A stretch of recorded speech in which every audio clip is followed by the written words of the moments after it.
Hello बच्चों, कैसे हैं आप सब। हमने हिस्ट्री के चैप्टर जैसे hunting gathering to growing food in the earlier cities, what book and burials tell us, kingdom king and the early republic हमने पढ़े और हमने देखा कि किस तरह अर्ली मैन ने स्ट्रगल किया, किस प्रकार उसने फूड को कलेक्ट किया और बाद में सेटल होकर खेती करना शुरू किया। इसके बाद हमने देखा कि अर्ली सिटीज़ में हड़प्पा, कालीबंगन, लोथल में किस प्रकार वह रहता था और किस प्रकार से यहाँ राजा बने और किंगडम्स बने। जनपद, महाजनपद के बारे में हमने पढ़ा कि किस प्रकार उसने इतना लंबा सफ़र तय किया। कृषि और अन्य एक्टिविटी के साथ अब उसके मन में कई थॉट्स और क्वेश्चंस ने जन्म लिया जब उसने देखा कि किस प्रकार कोई व्यक्ति बूढ़ा हो रहा है, ओल्ड हो रहा है, बीमार होता है और उसकी डेथ हो जाती है। अब वह इन फिलॉसफिकल क्वेश्चन का उत्तर पाना चाहता था। अब हम ऐसे ही एक महात्मा के बारे में बात करेंगे जिनके मन में इस प्रकार के क्वेश्चंस जन्म ले रहे थे। उनका नाम था सिद्धार्थ गौतम, जिनके मन में भी यही प्रश्न उठ रहे थे। सिद्धार्थ गौतम का जन्म आज से 2500 साल पहले हुआ था। इनका जन्म शाक्य नाम के गण में हुआ था। अब ये गण क्या होते हैं? ये गणा जो होते हैं, इसका मतलब होता है लोगों का जो सोशल और पॉलिटिकल ग्रुप था, ये उस कम्युनिटी से थे। यह एक वैरियर और क्षत्रिय क्लास थी। यह समय ऐसा था जब सोसाइटी में बहुत ज़्यादा चेंजेज हो रहे थे, नए किंगडम बन रहे थे, सिटीज़ और विलेज की लाइफ में बहुत ज़्यादा ट्रांसफॉर्मेशन हो रहे थे और लोगों के मन में नए क्वेश्चंस आ रहे थे।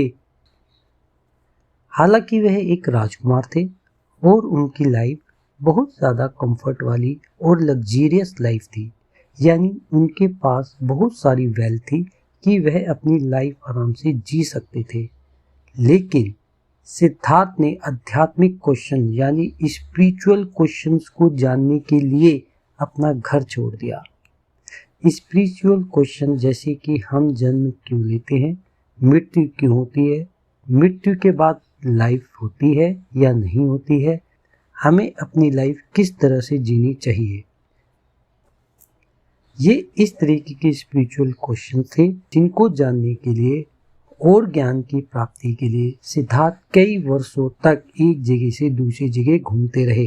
फाइनली उन्होंने बोध गया में पीपल के पेड़ के नीचे मेडिटेशन किया, जहां उनको ज्ञान की प्राप्ति हुई। अंत में सिद्धार्थ बुद्ध बन गए, जिसका मतलब होता है बुद्धिमान, वाइज वन। ओके। फिर बुद्धा सारनाथ आए, जहां उन्होंने अपनी फर्स्ट टीचिंग दी, फर्स्ट सरमन दिया। बाकी जिंदगी सिद्धार्थ अपनी टीचिंग्स को देने के लिए एक जगह से दूसरी जगह घूमते रहे। कुशीनारा नामक जगह पर उनकी डेथ हो गई। अब बच्चों, अब ये समझते हैं कि उनकी टीचिंग्स थी क्या, उनकी टीचिंग्स का कोर कंसेप्ट था क्या, वह लाइफ के बारे में क्या सोचते थे। फर्स्ट, वह जीवन को सफरिंग यानी दुखों से भरा हुआ समझते हैं। सेकंड, उनका कोर कंसेप्ट रहा टीचिंग का, मुक्ति का मार्ग क्या है। अगर ये संसार दुखों से भरा हुआ है तो इससे छुटकारे का, इससे लिबरेशन का रास्ता क्या है, path to liberation from suffering. Perpetual craving, जिसको थर्स्ट, प्यास या तन्हा कहा गया है, लाइफ में मॉडरेशन लाकर ही इस थर्स्ट से, इन इच्छाओं से हम छुटकारा पा सकते हैं। इसके अलावा बुद्ध ने दयालु बनने और किसी भी लिविंग बीइंग या प्राणी पर अत्याचार ना करने पर जोर दिया है। उन्होंने कर्म के बारे में बताया। कर्म का मतलब क्या होता है बच्चों? व्हाट एक्ट वी डू, हम क्या काम करते हैं वे अच्छा या बुरा हो सकता है। Bad Karma and good Karma, अच्छे और बुरे कर्म न केवल हमारी करंट लाइफ को अफेक्ट करते हैं बल्कि हमारी फ्यूचर लाइफ को भी अफेक्ट करते हैं। बुद्ध ने अपनी टीचिंग आम बोलचाल यानी प्राकृत लैंग्वेज में दी ताकि आम लोगों तक, सब लोगों तक उनका मैसेज, उनकी टीचिंग पहुंच सके। इसके अलावा उन्होंने यह भी कहा कि केवल ब्लाइंडली जो वह कह रहे हैं उस पर विश्वास ना करें, वह स्वयं उन टीचिंग्स को सोचें, उसको एनालाइज करें, विश्लेषण करें कि वह यानी बुद्धा जो कह रहे हैं कहाँ तक ठीक है। ओके बच्चों, आज हमने सिद्धार्थ गौतम के बारे में पढ़ा, जो कि न्यू क्वेश्चंस को, स्पिरिचुअल क्वेश्चंस को जानने की कोशिश कर रहे थे, जो उस समय लोगों के दिमाग में आ रहे थे। उनकी टीचिंग्स या उनका कोर कंसेप्ट क्या था कि यह लाइफ सफरिंग यानी दुखों से भरी हुई है और मुक्ति का मार्ग यानी कि path to liberation from sufferings क्या है। बुद्धा तरह तरह से अपनी टीचिंग और सीख लोगों तक पहुंचाते थे। इसी सीरीज के अंदर किस्सा गौतमी की स्टोरी आती है, जो कि बहुत ही मार्मिक है, जिसमें हमारे हृदय को छू जाती है, विच टचेज आवर हार्ट। ये स्टोरी है किस्सा गौतमी की। किस्सा गौतमी एक ग्रीविंग मदर। अब उनके साथ होता क्या है कि उनका एक बच्चा है, एक छोटा सा बेटा है उनका, और वह मर जाता है, उसकी डेथ हो जाती है। तो जिसके कारण शी फिल्ड विद ग्रीफ, दुख से भर जाती है। She was unable to accept the reality of death. वो एकदम से उसकी डेथ को एक्सेप्ट नहीं कर पाती। वो चाहती है कि उसका बच्चा किसी तरीके से जिंदा हो जाए। इन हर एंग्यूज, अपनी सफरिंग में, she wandered through the city with a disease child. वह बच्चे को उठा करके घूम रही है, अपने मरे हुए बच्चे को उठाकर पूरी सिटी में घूम रही है कि किसी तरीके से उसको कोई सॉल्यूशन मिल जाए, कि जो दुख के अंदर होता है वो उसकी सहायता करते हैं। She approach the Buddha with her plea. वह अपनी प्रार्थना के साथ, इस होप के साथ जाती है कि वह उसके बच्चे को जिंदा कर देंगे, कुछ मिरेकल हो जाएगा। बुद्धा किस्सा गौतमी की सफरिंग्स को समझते हैं। किस्सा गौतमी को लग रहा है कि बुद्धा कोई मिरेकल करेंगे, कोई जादू करेंगे, जिससे उसका बच्चा जिंदा हो जाएगा। लेकिन कोई मिरेकल करने की बजाय बुद्धा उनसे कहते हैं कि आप मेरे को एक मुट्ठी मस्टर्ड सीड ला करके दो। मस्टर्ड सीड पता है, जिसके मस्टर्ड सीड्स पता है आपको क्या होते हैं ना, जैसे सरसों के बीज होते हैं, जिनका ऑयल की सब्जी हम खाते हैं, सरसों। तो वह उससे लाने के लिए कहते हैं, लेकिन वह उसके साथ एक कंडीशन लगाते हैं, तुम्हें एक ऐसे घर से वह मस्टर्ड सीड लाने हैं जिसके घर में कोई डेथ ना हुई हो। The mustard seed must come from a household where no one had experienced the pain of death. किस्सा Gautami embarked on a mission, going from house to house, asking for mustard seed. वो घर घर जाती है, mustard seed मांगती है। But as she spoke to each household, she discovered that every family had experienced the death of a loved one at some point. कि कभी ना कभी उन्होंने अपने प्यारों को खोया है। This realization began to sink in and she understood the universality of suffering and death. तो उसको ये अनुभव हो जाता है कि नहीं, डेथ एक सच्चाई है और ये यूनिवर्सल है। The lesson of impermanence. Kissa Gotami returned to the Buddha, no longer expecting a miracle. अब वह, उसे पता था कि कोई मिरेकल नहीं होगा, क्योंकि वो यूनिवर्सैलिटी समझ चुकी थी सफरिंग और डेथ की। She understood death was an inevitable part of life and no one was exempt from its reach.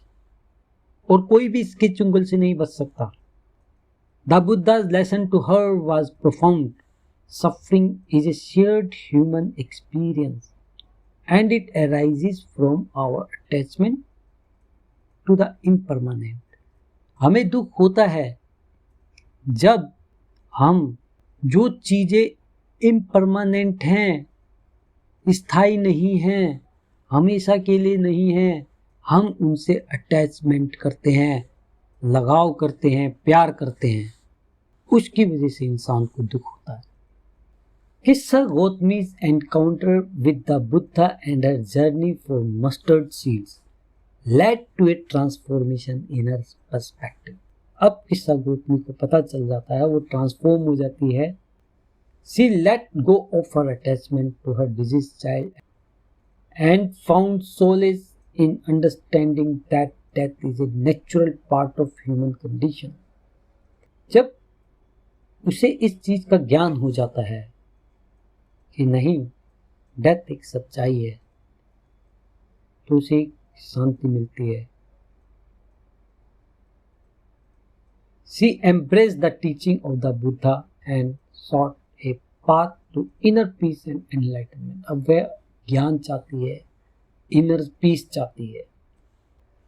तो बच्चों, ये कुछ बुद्धा के मेथड होते थे कि वह किसी तरीके से लोगों को रास्ता दिखाएं, जो दुख के अंदर हैं उनका दुख वो दूर करें अपने ज्ञान से। फिलोसफिकल इंक्वायरी के कारण हमें इन उपनिषद की जरूरत पड़ी। अपने क्वेश्चंस को जो हमारे मन में आ रहे थे उनके आंसर्स के लिए, उसके लिए हमें उपनिषद का सहारा लेना पड़ा। During ancient times various thinkers in India sought answer to profound philosophical question. वो इन गहरे क्वेश्चंस का आंसर चाहते थे।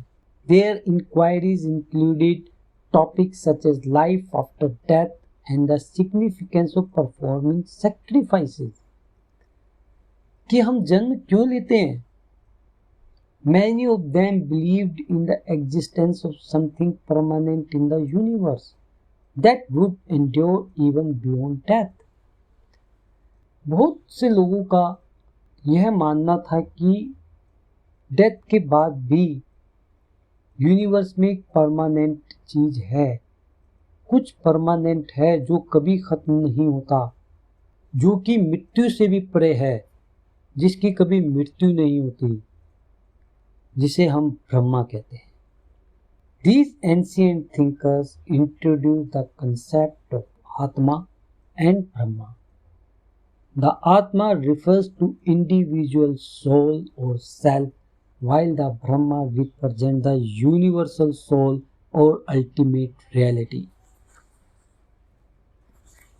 सोल किसी इंडिविजुअल व्यक्ति की होती है और जो ब्रह्मा है वह अल्टीमेट है, वह यूनिवर्सल सोल है, जिसे हम भगवान का नाम भी देते हैं।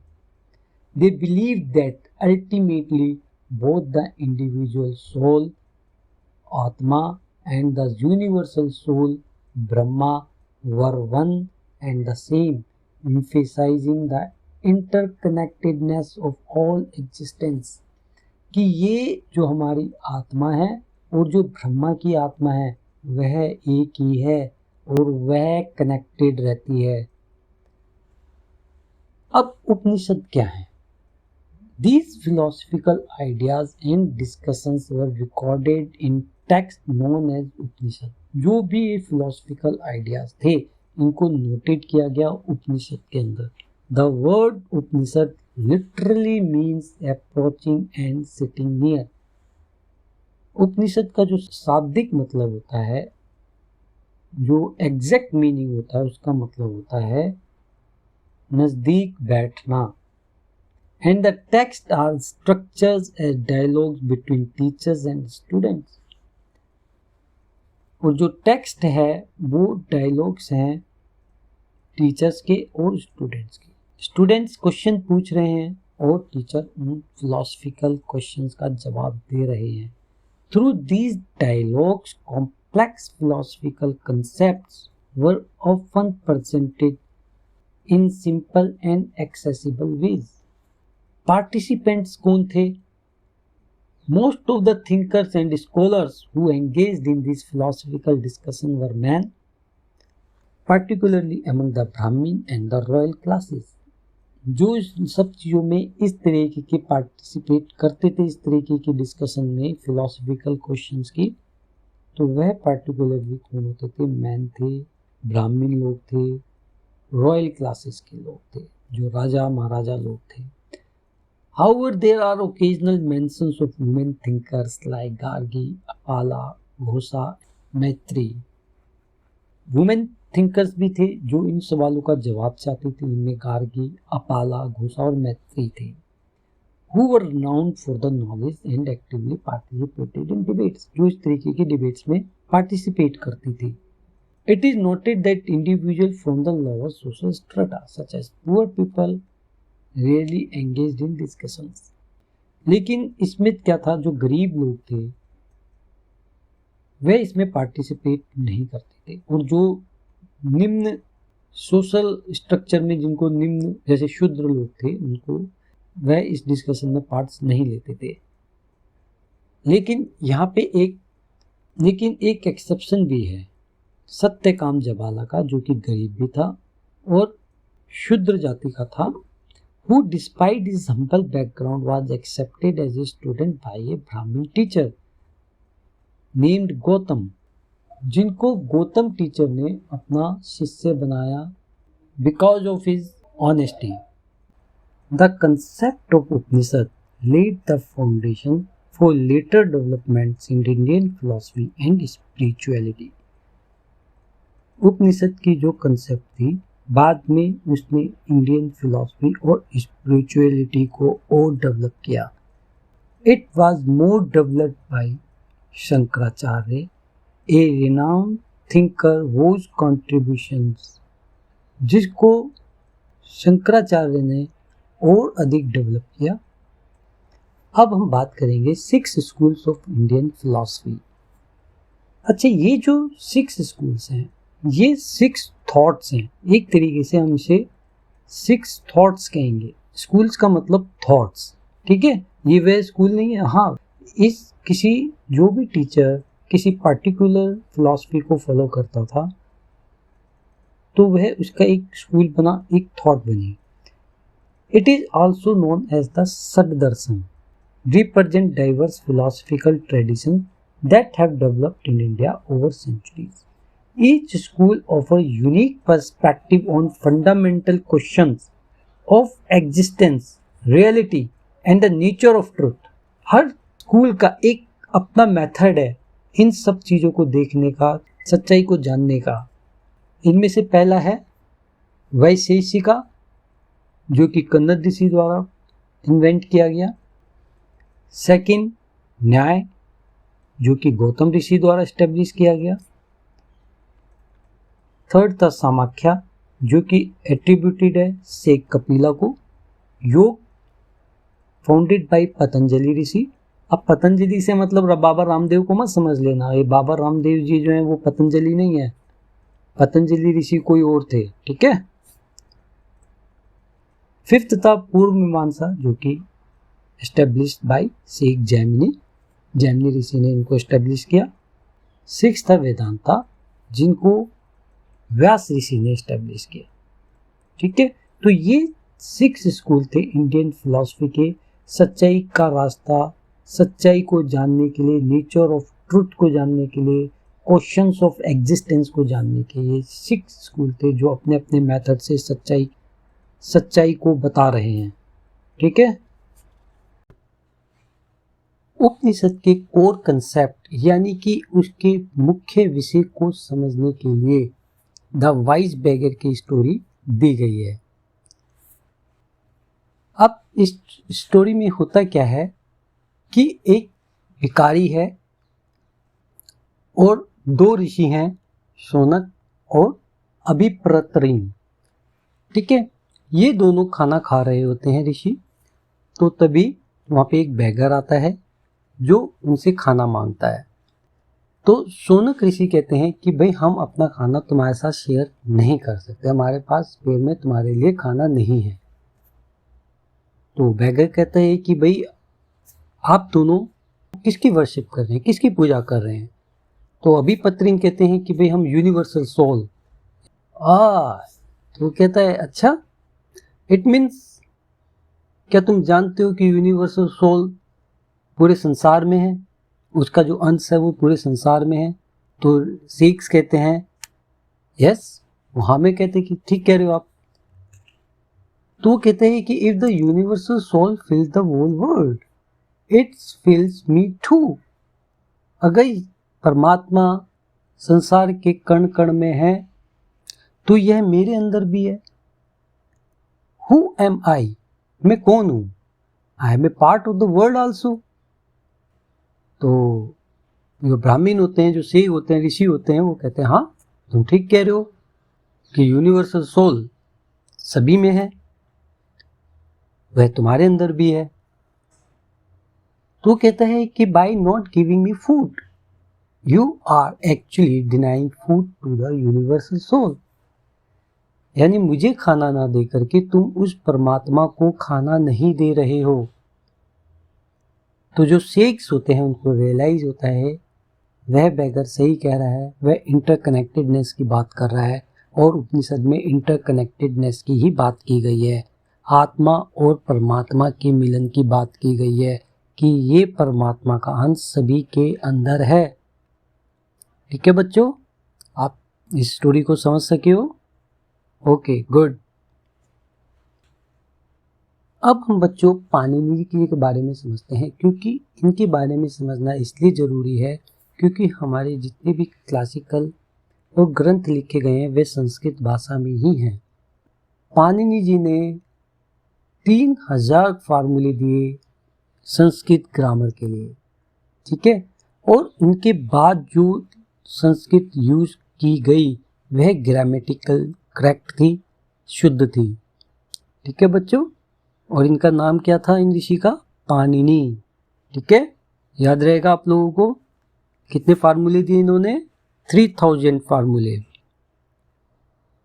जो स्पिरिचुअल क्वेश्चंस उठे वह केवल सिद्धार्थ गौतम तक ही नहीं थे, इनके कंटेम्पररी, उनके साथ साथ कुछ ऐसे और लोग थे, कुछ ऐसे संत और थे जो इन सवालों का, स्पिरिचुअल क्वेश्चंस का आंसर चाहते थे। इनमें से एक और थे वर्धमान महावीर, जो कि 24वें तीर्थंकर थे of Jains. He lived approximately 2005 years ago also. Buddha के ही समकालीन थे, कंटेम्पररी थे। Mahavira was a Kshatriya prince from Lichchhavi group. अब जो सिद्धार्थ गौतम थे वो शाक्य वंश के थे, शाक्य ग्रुप के थे, और महावीर कौन से ग्रुप के थे? लिच्छवी। ठीक है, with in the Vajji sangha. Mahavira preach a simple doctrine. उन्होंने एक सिंपल सा सिद्धांत दिया, all man and women who went to know truth must leave the home, कि जो भी सच्चाई को जानना चाहता है वह घर को छोड़ दे। उनकी जो कोर कंसेप्ट रहा टीचिंग का वह रहा अहिंसा, हमें किसी जीव को नहीं सताना है, नहीं मारना है। उनके अनुसार all beings long to live, हर जीव जीना चाहता है, हर किसी को अपनी लाइफ जाने का फियर है, हर किसी को अपनी लाइफ प्रिय है, प्यारी है। ओके, तो उनकी कोर कंसेप्ट क्या था टीचिंग का? अहिंसा। ओके बच्चों, जो महावीरा के जो फॉलोवर्स थे, जो उनकी टीचिंग्स को फॉलो करते थे, वे क्या कहलाए? जैन्स। ठीक है, they led very simple lifes, often begging for food, और वह अक्सर खाना क्या करते थे? मांग के खाते थे। जैनास प्रैक्टिस सेलिबेसी, पवित्रता को प्रैक्टिस करते थे, पवित्रता से रहते थे, एंड स्ट्रिक्ट एथिकल प्रिंसिपल्स, और उनके जीने के बहुत सख्त नियम थे, including honesty and non stealing, कि ईमानदारी से रहना है और चोरी नहीं करनी है। बट इनके जो रूल्स थे सब लोग फॉलो नहीं कर सके। नेवरदलेस, फिर भी कई लोगों ने इस न्यू टीचिंग को सीखने के लिए अपना घर छोड़ दिया। Many remain behind to support monks and nuns, और कुछ लोग पीछे रह गए ताकि वे इन जो मॉन्क्स और नन्स बन रहे हैं, मॉन्क कौन बनते थे? जो मेल लोग होते थे वह मॉन्क बनते थे, और जो फीमेल थी वह नन बन जाया करते थे। उनको सपोर्ट करने के लिए भी पीछे लोग रुके, घरों पर रहे। Jainism was primarily supported by traders. तो जो जैन लोगों को सबसे ज़्यादा सपोर्ट किया वह ट्रेडर्स यानी कि बिजनेसमैन लोगों ने सपोर्ट किया। लेकिन जो फार्मर लोग थे उनके लिए बहुत डिफ़िकल्ट था कि वह जैन धर्म को अडेप्ट करें, उनकी टीचिंग्स को फॉलो करें। क्योंकि देखो अभी खेतों में खेती करेंगे, फसल होगी तो उस पर कीड़े भी लगेंगे और फसल को बचाने के लिए कीड़ों को मारना भी पड़ेगा। तो फार्मर के लिए तो बहुत मुश्किल काम था कि भाई वो अहिंसा को कैसे फॉलो करे, जो कि कोर कंसेप्ट था जैन का। ठीक है, तो फार्मर्स के लिए ये बहुत डिफिकल्ट था। Jainism spread to various regions of north India as well as Gujarat, Tamil Nadu and Karnataka. तो इन सब क्षेत्रों में, इन सब रीजन्स में ये जैन धर्म फैला। The teachings of Mahavira and his followers was transmitted orally for several centuries. बहुत सालों तक जब प्रिंट कल्चर नहीं हुआ था, तो ये क्या था, प्रिंट कल्चर आने के बाद ही तो ये पेपर वगैरह पे छपाई शुरू हुई, जिसको आप आगे की क्लासेस में पढ़ेंगे। तो उससे पहले क्या होता, पेपर नहीं था, तो जो टीचिंग थी वो ओरली चलती थी। भाई वह जो टीचिंग है उनके शिष्यों ने याद करी, फिर उनके शिष्यों ने याद करी, इस तरीके से ये उनको ट्रांसफ़र होती रहती थी टीचिंग्स। लेकिन जब प्रिंट कल्चर आ गया तो ये जो टीचिंग्स थी राइटिंग की गई इनकी आज से 1500 यानी कि 1500 ईयर्स एगो वल्लभी गुजरात में इनको राइटिंग किया गया। ठीक है, इनकी टीचिंग्स को।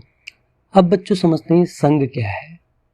संघ इन जैनिज्म एंड बुद्धिज्म दोनों में ही संघ हुआ करते थे। जो लोग जैन और बुद्ध धर्म को फॉलो करने के लिए अपना घर छोड़ के आते थे तो उनको एक ग्रुप में रहना पड़ता था। They establish the sangha an association और community of individual who left their homes to pursue a life of spiritual practice. तो वो उन लोगों की एक एसोसिएशन होती थी जो अपने घर को छोड़ करके स्पिरिचुअल लाइफ को जीना चाहते थे। रूल्स फॉर द बुद्धिस्ट संघा। अब इसके रूल क्या थे? The rules of Buddha Sangha were compiled in a book called the Vinaya Pitaka. Vinaya Pitaka में इस संघ के सारे रूल थे। The Sangha had separate branches for men and women. Men और वुमेन के लिए अलग अलग रहने की वो होती थी। मैन और वुमेन के लिए सेपरेट अरेंजमेंट होता था कि भाई वो उस एसोसिएशन में रहेंगी, फीमेल्स और मेल्स एक एसोसिएशन में रहेंगे। While all men could join the Sangha, certain groups needed permission before doing so. देखो पीछे से जब आप घर छोड़ के आ रहे हो किसी की तो परमिशन चाहिए, है नहीं। चिल्ड्रन अगर आते थे तो पेरेंट्स की परमिशन चाहिए थी। स्लेव्स अगर आते थे तो मास्टर की अप्रूवल चाहिए थी, क्योंकि वो उस समय पे तो स्लेव्स भी हुआ करते थे, दास प्रथा थी। जो किंग के साथ रह रहे हैं या किंग की जॉब कर रहे हैं तो उनको रॉयल परमिशन चाहिए थी। जो डेटर्स थे, किसी से पैसा लेते थे तो उनको क्रेडिटर जो पैसा देते हैं उनसे परमिशन चाहिए थी कि भाई जब तक आप मेरा पैसा नहीं दोगे, अगर वो माफ़ कर देता था तो वो संघ को ज्वाइन कर सकते थे। Women had to seek permission from their husbands. Womens थी, उनको अपने हस्बैंड से परमिशन चाहिए थी कि भी नहीं मैं ये संघ ज्वाइन करना चाहती हूँ और बुद्ध धर्म को फॉलो करना चाहती हूँ। ठीक है। Life style of Sangha members. इसकी लाइफ स्टाइल क्या होती थी? Men and women who join the Sangha led simple life, spending much of their time in meditation. वह हमेशा मेडिटेशन करते थे, मोस्ट टाइम वे मेडिटेशन करते थे। They followed a practice of going to cities and villages during fixed hour to back for food. और अपना खाना वो कैसे खाते थे, जैसे पहले भी बताया, वह अपना खाना मांग करके खाते थे, जिसके लिए वह सिटीज़ में जाते थे या विलेजेस में जाते थे। The male renouncer were known as bhikshu. जो मेल लोग थे वो भिक्षु थे और जो फीमेल थी उनको हम भिक्षुनीज कहते थे। ठीक है। Diverse membership. The sangha was open to individuals from various social background. अब इसमें ये नहीं था कि केवल भाई ब्राह्मण लोग जा पाएंगे या फिर क्षत्रिय लोग जा पाएंगे या फिर मर्चेंट या लेबर, ये सब के लिए खुला था। Even barbers, courtesans and even slaves, दासों के लिए भी था ये। The diverse composition of the Sangha reflected the inclusive nature of this spiritual communities की सब ही एक आत्मा है, सभी को हक है, सभी को राइट है स्पिरिचुअल कम्युनिटीज में जाने का, ठीक है। और बौद्ध धर्म में ऐसी कोई पाबंदी नहीं थी। Record keeping and creative expressions, members of the Sangh played a role in preserving the teachings of their respective founders. अब ये जो संघ के लोग होते थे क्या करते थे, अब उन टीचिंग्स को क्या करते थे, प्रिजर्व करते थे। अब देखो महात्मा बुद्ध ने अपनी टीचिंग दी, उसके बाद जो उनके फॉलोवर्स हैं उन्होंने उस टीचिंग्स को सुना, उसको याद रखा, फिर आगे ऐसे उन्होंने आगे के लोगों को फॉरवर्ड की वो चीज़ें, तो इस तरीके से वो क्या हो गई, प्रिजर्व हो गई ना, ठीक है। तो some compose beautiful poems describing their life within the Sangh, providing insight into their spiritual experiences and the communal life style they embraced. और वो उन सारी चीज़ों को, उन नियमों को का रिकॉर्ड रखते थे जो उन्हें सिखाई जाती थी। अब ये विहार्स क्या थे, संघ तो हम समझ गए, तो एसोसिएशन हो गई, ग्रुप हो गई, जो लोग छोड़ करके आ रहे हैं घरों को टीचिंग्स के लिए। तो ये विहार्स क्या थे, देखो जब वो लोग यहाँ आते थे तो वो क्या करते थे, मॉन्क और नन्स वो घूमते रहते थे, टीचिंग स्प्रेड करते थे जो उन्हें सिखाया जाता था। लेकिन कुछ ऐसा सीजन्स था, जैसे रेनी सीजन्स था, जब ट्रैवल करना बहुत मुश्किल होता था, क्योंकि उस समय पे जो पक्के रोड थे वो नहीं थे, कीचड़ हो जाया करती थी, तो चलना बहुत मुश्किल हो जाया करता था। तो वो क्या करते थे कि एक जगह स्टे करते थे, तो जो उनके फॉलोअर्स थे उनके लिए अरेंजमेंट करते थे बगीचे में, केव्स में, ठीक है, ताकि वो वहाँ पे रेस्ट कर सकें। ओवर टाइम क्या हुआ कि इन विहार्स में इवोल्यूशन हुआ, इनमें और सुधार हुआ, तो अब क्या हुआ, परमानेंट शेल्टर बनने लगे, ठीक है, मोनेस्ट्रीज बनने लगी, जिनको हम विहार के नाम से जानते हैं, ठीक है। These viharas were initially made of wood, later evolve into brick structures and some were even located in caves. तो अब ये क्या है, इनमें लकड़ी और ब्रिक्स का काम होने लगा, इनको बनाने के लिए पक्के हाउसेस बनने लगे, इनके लिए विहार्स बनने लगे, ठीक है। डोनेशन एंड सपोर्ट, अच्छा ये विहार के लिए जो जगह थी, भाई जगह तो चाहिए, कौन डोनेट करता था इन जगहों को, तो इन जगहों को मर्चेंट्स यानी कि बिजनेसमैन, लैंड ओनर जिनकी ज़मीन हुआ करती थी, या किंग डोनेट करते थे। Local people supported the monks and nuns by bringing in food, clothing and medicine. और जो लोकल लोग थे वो उनको सपोर्ट करते थे, उनके लिए खाना, उनके लिए क्लॉथिंग और उनके लिए दवाइयाँ देते थे। In return the monks and nun provided teaching to the community. उसके बदले मॉन्क और नन्स क्या करते थे, उनको टीचिंग्स सुनाते थे। अच्छा, स्प्रेड ऑफ बुद्धिज्म कैसे हुआ, अब स्प्रेड ऑफ बुद्धिज्म को समझते हैं। Buddhism gained popularity. अब देखो ये इसमें पॉपुलैरिटी क्यों हुई, क्योंकि सभी के लिए खुला था, ठीक है, इसमें कास्टिसिज्म नहीं था। अब लेटर ऑन क्या हुआ कि बुद्धिज्म में महायान की एक बाइफरकेट, एक ब्रांच और आई। बोधिसत्व का मतलब होता है enlightened being who choose to remain in the world to help other, यानी कि ज्ञानवान जो लोगों की हेल्प के लिए है, ठीक है, उसको बोधिसत्व कहा गया। Artistic representation changes in Mahayana Buddhism, there was a shift in the artistic representation of the Buddha. जैसे मैंने आपको पहले ही बताया कि अब क्या किया जाने लगा, अब बुद्ध की जो प्रेजेंस थी उसको स्टैचू बनाने जाने लगा, उसको क्राफ्ट किया जाने लगा, ठीक है। और ऐसे ही क्राफ्टेड हमें कहाँ से प्रोड्यूस हुई मिलती है, मथुरा और तक्षशिला से, ठीक है। वहाँ पे गौतम बुद्ध की मूर्तियाँ हमें बनी हुई, तराशी हुई मिलती हैं। बिलीव्स इन बोधिसत्व क्या था, बोधिसत्व का बिलीफ इन बोधिसत्व क्या है। Mahayan Buddhism introduced the concept of bodhisattvas, enlightened being who, despite achieving enlightenment, जो उसको ज्ञान की प्राप्ति हो चुकी है, उसने क्या चूज किया है कि वह दूसरों की मदद करे। This belief became popular and spread beyond India to Central Asia, China, Korea and Japan. कोने कोने में ये चीज़ें फैल गई कि जिसको ज्ञान की प्राप्ति है वह रुके और लोगों को असिस्ट करे, उनकी हेल्प करे। Spread to different regions, Buddhism spread to various regions including western and southern India where caves were hollowed out for monks to reside. अब लोग उन मॉन्क्स के लिए यहाँ पे हमें गुफाएं भी मिलती हैं, ठीक है। Additionally it extended southward to Sri Lanka, Sri Lanka तक पहुंचा, Myanmar, Thailand and other parts of south east Asia including Indonesia. The older form of Buddhism, जो बुद्धिज्म का जो ओल्डर फॉर्म था उसको हम किस नाम से जानते हैं?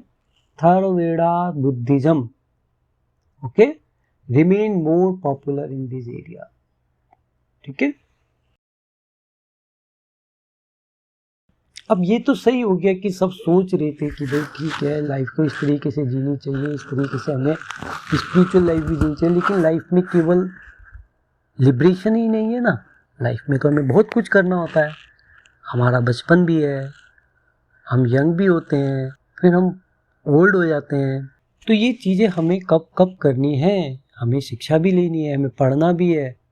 जो ऋषिज थे उन्होंने पूरी लाइफ को 4 आश्रम में बांट दिया। आश्रम का मतलब स्टेजेस में बांट दिया। तो ये 4 स्टेजेस ऑफ लाइफ क्या थी, जिनको हम आश्रम के नाम से जानते हैं? पहली थी ब्रह्मचर्य। ब्रह्मचर्य का मतलब पहली स्टेज जिसमें हमें स्टूडेंट बन करके नॉलेज गेन करनी होती थी। फिर आता है गृहस्थ आश्रम, हाउस होल्डर, जिसमें हम अपना गृहस्थ संभालते हैं, जिसमें मैरिज और भी कई चीज़ें रिस्पॉन्सिबिलिटी वाली होती है, वह हमें करनी होती है। फिर आता है वानप्रस्थ आश्रम कि हमें इन सब चीज़ों को त्याग के वानप्रस्थ यानी कि वन की तरफ जाना चाहिए। फिर आता है संन्यास आश्रम कि हमें सब कुछ चीज़ों को भी त्याग देना चाहिए, ठीक है। Life stages for different varnas, Brahmin, Kshatriya and Vaishya were expected to follow these stages. तो जो उस समय पे जो ब्राह्मण लोग थे, क्षत्रिय थे, वैश्य थे, वो इन स्टेजेस को फॉलो करते थे। They would begin with a period of study, move, जिसे हम ब्रह्मचर्य के नाम से जानते हैं, move on to household life. फिर वो गृहस्थ आश्रम में आते थे। Then withdraw to the forest for meditation, वो मेडिटेशन करने के लिए वन की तरफ चले जाते थे। And finally renounce worldly life completely, फिर वर्ल्ड की सारी लाइफ को वो त्याग देते थे, रिनाउंस कर देते थे, जिसे हम संन्यास आश्रम के नाम से जानते हैं। आई थिंक ये चैप्टर आपको अच्छे से समझ में आ गया होगा। फिर भी कोई कंसेप्ट बच्चों आपको नहीं आई है तो आप कमेंट बॉक्स में मुझे ज़रूर लिखें। मैं पूरी कोशिश करूँगा कि आपके उन सवालों का जवाब दे सकूँ, आपको पॉइंट क्लियर कर सकूँ। इसके साथ ही हम दूसरे सेशन में इसके MCQs लेंगे जो एग्ज़ाम्स के नज़रिए से बहुत इम्पॉर्टेंट है, ठीक है। इनकी प्रैक्टिस करेंगे, कुछ वर्कशीट्स भी लगाएंगे।